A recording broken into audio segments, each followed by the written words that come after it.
In today's video, I'm gonna show you how to change name in Starling Bank.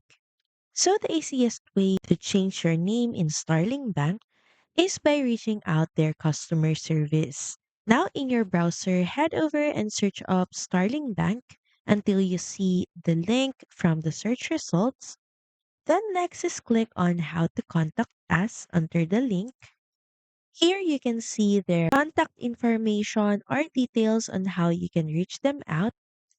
You can call them in their hotline as you see in your screen, or you can also send an email to this email address.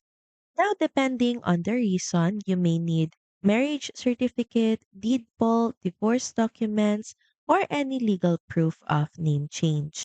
You might also need to take a clear photo and send it to their email address. Starling's team will then manually verify your documents, and approval usually takes a few hours, but it may take up to a day. So that's pretty much it. Thank you very much for watching this video, and I'll see you again on the next one. Bye!